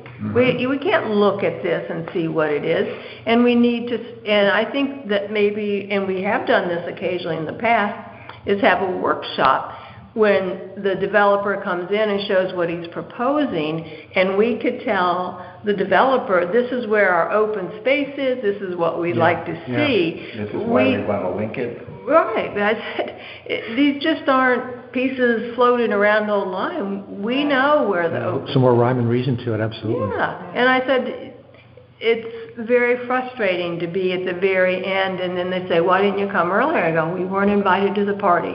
So we want to get invited to the party before. And so I think it'd be a good time to invite the new land use person. Unfortunately, I won't be at the next meeting, but at one of the meetings, and say, we would like to get in earlier. Yeah. We need to be there. And you can do it, when I'm not here, but I just think that's the person who gets everything. And if we stress... The first contact with the town, the developers will go and talk, and most of the time,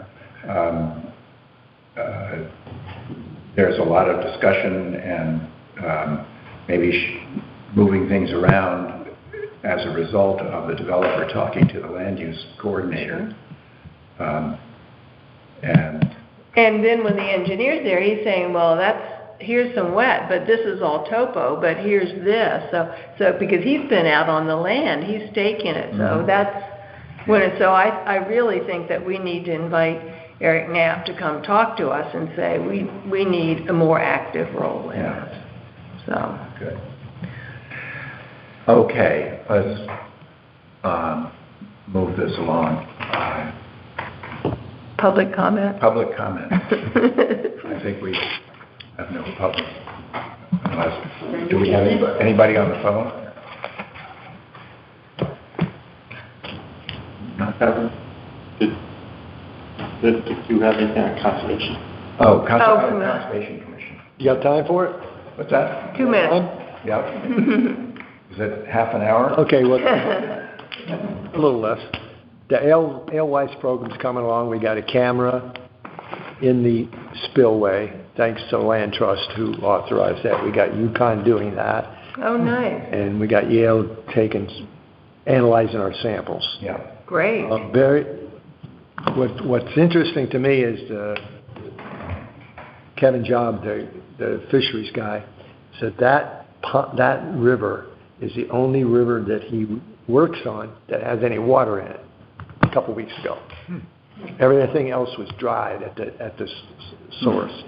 That was Bucky Brook or Black Hog had that much going over that spillway. I think it's coming from Rogers Lake because Rogers Lake's 3 feet higher. Okay, it's hydraulic in there. So that camera takes every minute, like 1,400 times a day, takes a picture. The students have to analyze that, and they're way behind. I took some pictures, and it was like looking at X-ray. I didn't know what I was saying. That's a pickerel. That's something else. Okay, but no alewives so far. So that's coming along. In November, they we're going to have, in the town hall, we expect to have them give us all a presentation of what the whole thing is about, what they found nice. so far. February 22nd, we have the world's most famous watershed lecturer, Michael's wife, Denise, is going to give a program at the library, which will be in-person and Zoom, about watershed. So it's an educational program, and when we get along to it, I'd like to get as many school kids over there as possible. I think it'd be perfect. We should make sure that goes in the selectman's letter, too. Yeah, well, and okay, how do I do that? Talk to Tim? No, when they hire a new secretary or assistant, then you talk to her. Okay, all right. So It's not going to have a selectman's letter till they hire. that's going to be a long time, probably. Yeah, Okay. you're safe in February. You said the date again? February 22nd, that we do have a date for that. In May, we don't have a date for it. We're going to do light pollution with Oh, good. pardon? Oh, I'm sorry. In May, we got the three astrophysicists, astronomers in Lyme are going to give us a light pollution They've been having lecture Yeah. in the library, Zoom, same thing. Nice. And that's going to be, and we don't have a date. That's going to be followed up with, if you want to go, in a few days to the actual telescopes in Lyme. I was up there. There's Friday night. There's one. If you're interested, let me know. I'll tell you how to get it registered. But they got a telescope up there that's about 6 feet long and about the aperture that big, and it's pretty good telescope. We got a house, built a house for it, everything. So sliding Just as roof. an FYI, Gary, that's a big concern for Gateway. Gateway's newest standard that I think 4 of the 8 towns have adopted so far are new lighting standards for Okay. homes. Yeah, and basically, the little they told me is all of our lights are going up, and it would They are. They're advertised Light pollution. everywhere. be so simple to go and just block our lights. Property because you're paranoid. And we want lights up here, but all you really need them is here, so you can see what's here. That's just another issue. Okay, in January, my term is up. I'm going to abscond. So, and I'm willing to switch with an alternate right now if you guys want to make a switch. But I will abscond from here to there. So I'll be around. But you would also be interested in an alternate if you... Oh, yeah, you can switch me now, you can switch me right now to alternate. Well, we cannot switch You're going to with... leave alternate or full member in any event in January? No, you would stay on as an Oh, in alternate? January, I just soon not be on the commission anymore. Oh, okay, so you want off totally, not alternate or Retirement. anything? You're retired? Got at least 2 outstanding alternates sitting right there, ready to go in, so. Okay, well, we have a few changes, I think. All right, so, But thank you. that's the main thing I got there. Okay, thank you, Gary. I got one That's a more... lot going on, that's great. Yeah, that's great, the LYs are awesome. So, new business. I got one quick thing. Me too. Public Lands Day, September 24th. Can you do something for Limelight or something that's National Public Lands Day? Greg, you used to do a little blip that said, go out and hike and things like that. So, and I don't think we need to organize a hike, but it's just to encourage people. No. And I don't know if we'll have a selectman's assistant by then, but maybe not. You could get Limelight to do it. My short comment. Yeah. On Wednesday, September 28th, Ann and I are attending Making Your Organization's Social Media Content Matter. It's a workshop led by Rachel Edwards, who's a marketing and design person,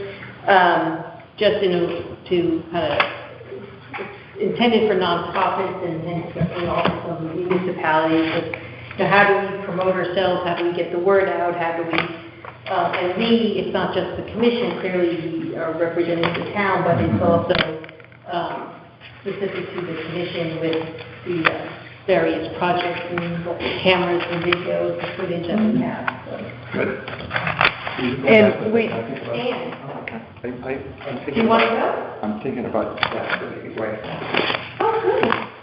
Do you need the invitation? Pardon? Do you need the invitation? Yeah.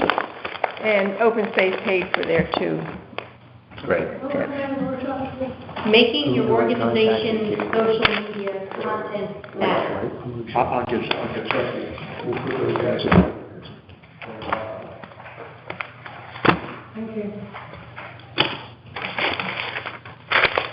Okay, executive session, do we need to table that?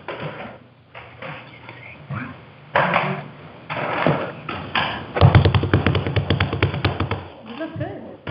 Did you Um, lose weight? Cut your hair? Well, I got a haircut. We're not specific. $10. No, you're right. But you still make that investment and then. Nice $10. Under the executive, I don't think we'll bother going into executive session, but we do have several topics that we've targeted, not so much targeted, but we've expressed some interest in,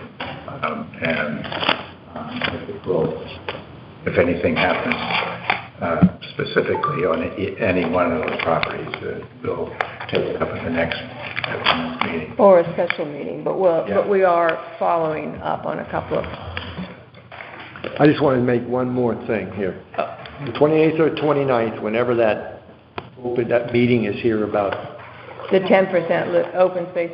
that open space, the only way we're going to win this is if we bring bodies. Mhm. So bring your wives, your in-laws, your neighbors. Show of force is the only way. Well, I will send out the letter that Evan and I sent to the planning, and I'll check on the date and send that date out. And then if we could just talk back and forth, if you want to send it to Limelight, if you have some ways to get it out, just let us know so we don't duplicate effort, and I appreciate all of that. And I think we also ought to say that even though you say bodies matter in here, it also should be a hybrid meeting. If it's open to the public, it should be a hybrid meeting so people can listen and call in. That's for sure. I agree with that. It's the town, citizens of the town's I'm business. just not and all others are. And it's a public.